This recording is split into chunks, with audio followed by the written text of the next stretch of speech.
Last night I managed to watch the new 2024 horror movie In a Violent Nature, a unique Canadian horror film about a group of friends who discover a locket chain hanging on the remains of an old fire tower.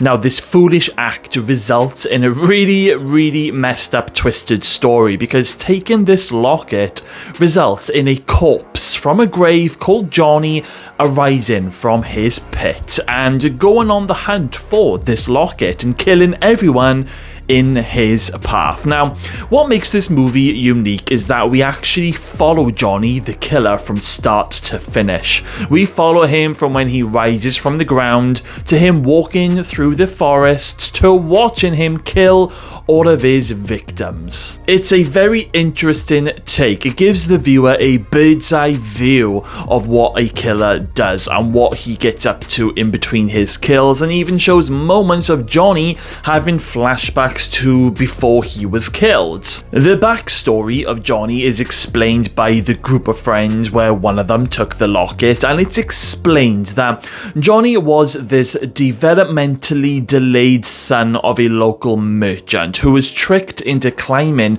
the fire tower for a bag of toys, only to find somebody up there at the top waiting to scare him. This resulted in Johnny falling off the fire tower and he was tragically killed.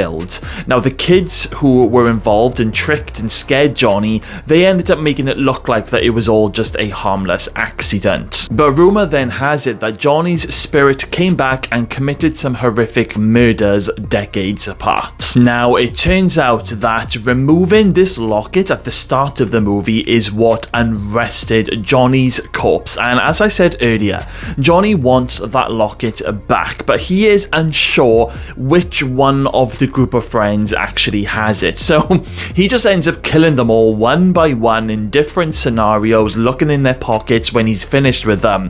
Now, of course, the person who does have the locket is the final girl of the movie, the last girl standing, and in the end, Johnny does get his locket back. See, there is a happy ending sometimes in horror movies. Now, I did enjoy this film. I had already seen the trailer, so I knew what to expect in terms of following the killer throughout most of the movie.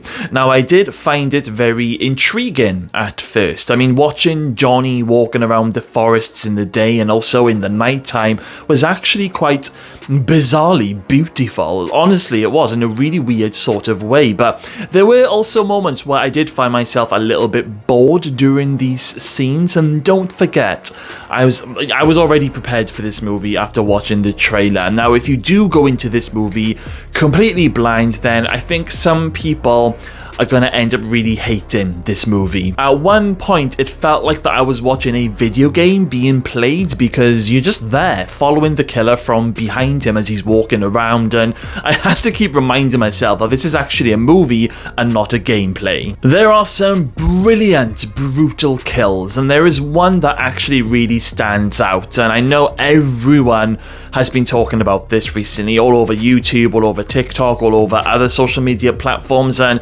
that is indeed the yoga kill scene. Oh my god, I was not prepared for this. So, all of the kills before the yoga scene was pretty forgettable in my opinion. Johnny had killed a few people before this yoga kill, but it was nothing to write home about. Pretty standard. In fact, the very first kill is actually cut away as it happens, and it's all happening off screen. And I was really concerned that this was going to happen throughout the entirety of the movie, but boy, was I wrong. The moment where Johnny kills the girl doing yoga is so gruesome and it is so shocking. I don't even know who came up with the idea for this kill. Johnny basically runs up behind the girl and pushes his hook in his arm right through the back of her body and out through the front, completely disemboweling her. But then, that's not it. That's not it, guys. It gets even worse. The hook then, that's hanging out of the front of the girl, is then flicked back and slammed into the front of her head. Johnny then pulls the hook, causing the girl's head to be yanked and stretched forward, and we see the back of her neck slowly breaking and dislocating, and her head is basically ripped and pulled down and through her disemboweled body. And yes, it's as gruesome and gross as I've just described it. You hear every bone crunch as it's happening. It is not for the faint-hearted, and I'm a huge fan of horror and kill scenes, and this even shocked me, but that's good. Not much shocks me these days, but as I said, this one really did. You know, with all of the previous kills up to this point being very forgettable, to then get in this, it really does catch you off guard, and it is brilliantly executed. It's definitely a death scene for the record books. Now, I've seen a lot of people comparing this scene to Terrifier 2's bedroom kill scene with Ali. Now, I don't personally think it's as gory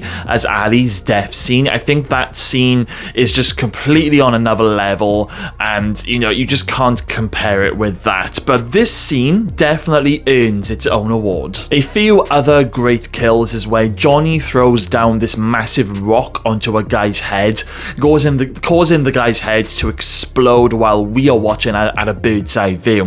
And I think another kill scene that may disturb some people who see it, didn't really disturb me, but I can see it being disturbing. It's the scene where Johnny paralyzes this one guy and then drags the body into this cabin, and then Johnny starts to dismember him in a log splitter, starting with his arm. And while it's happening, you see this paralyzed guy's eyes flickering because he can't physically do anything. He can only just sit there while Johnny is chopping off parts of his body, and then it finally ends with the guy's head being chopped off with the log cutter thing. It's a very tense scene, watching the log splitter get closer and closer to this guy's body parts, and it's not a pleasant way to go. And just remember, in all of these kill scenes, we see pretty much everything in terms of the gore, because remember, we are following the killer and seeing everything at the killer's perspective. The last 10 to 15 minutes is a bit of a weird one, because the final girl, she manages to flag down this car, and then we watch the girl and the lady who's driving the car just chatting there for ages, wondering where is all of this going. And then the lady stops the car to help the injured girl because her leg starts to bleed very heavily. And during this moment, I think we're all expecting Johnny to pop out for one more final kill, but he actually doesn't. Now, because the final girl leaves Johnny's locket in the woods for him to find, he doesn't come back for her, leaving us to think that Johnny has probably gone back into his grave, at least until the next time when somebody comes along and takes his locket. I think I can understand what they were trying to do in these last final 15 minutes, but I do think that it went on for a little bit too long. I mean, I was on the edge of my seat the whole time watching these two ladies talking in the car, because I was expecting Johnny to come from somewhere, or there was just going to be maybe like one final twist. And I did get a sense of relief when, Johnny didn't pop back up, and it was almost like breathing out a big sigh of relief. You don't realize, but you are kind of like on edge through that whole moment. And I mean, it's okay for one watch, but if I was to ever rewatch this movie again, I can't see myself sitting through those final 15 minutes knowing that nothing's gonna happen. I reckon there could be a sequel. I really do. Johnny could be back with a brand new splatterfest, which I think I'm okay with, as long as they continue to follow on with the unique death scenes. Johnny himself is quite creepy. He was giving me Jason Voorhees vibes, and I think a lot of people have said the same, but do you know what? That's okay. That part doesn't bother me at all. I do have to say though, I can't see this being a movie that I'm gonna go back and rewatch over and over again. It's one of those movies that you watch maybe once, maybe twice, or maybe you'll watch it with a friend who hasn't seen the movie before, just so that you can see their reactions to those gory parts. I love it when I get to do that with friends. But it's just that type of movie. It is 100% worth a watch for all horror fans. It's not a bad movie at all. Just be prepared for the style of the movie that it is and the message that it tells the audience. You will have a really good time with this one. I would say Perhaps maybe don't watch it too late in the night. If you're somebody who falls asleep quite easily in movies, you may find yourself falling asleep in those in-between bits with Johnny walking through the woods, because it is very oddly very relaxing, almost like horror ASMR. I am going to give this movie a 6.5 out of 10. Some of the kills are great, the storyline is great, and the whole uniqueness of the following the killer is just genius. Make sure you get yourself a ticket and go and watch this movie. But if you have already seen the movie, then please share with me your feedback in the comments box below. Did you enjoy the movie, or was it not your cup of tea? And what did you think of that brutal yoga kill? Okay guys, on that note, I'm going to wrap up this video. Thank you all for watching today. I will see you all next time.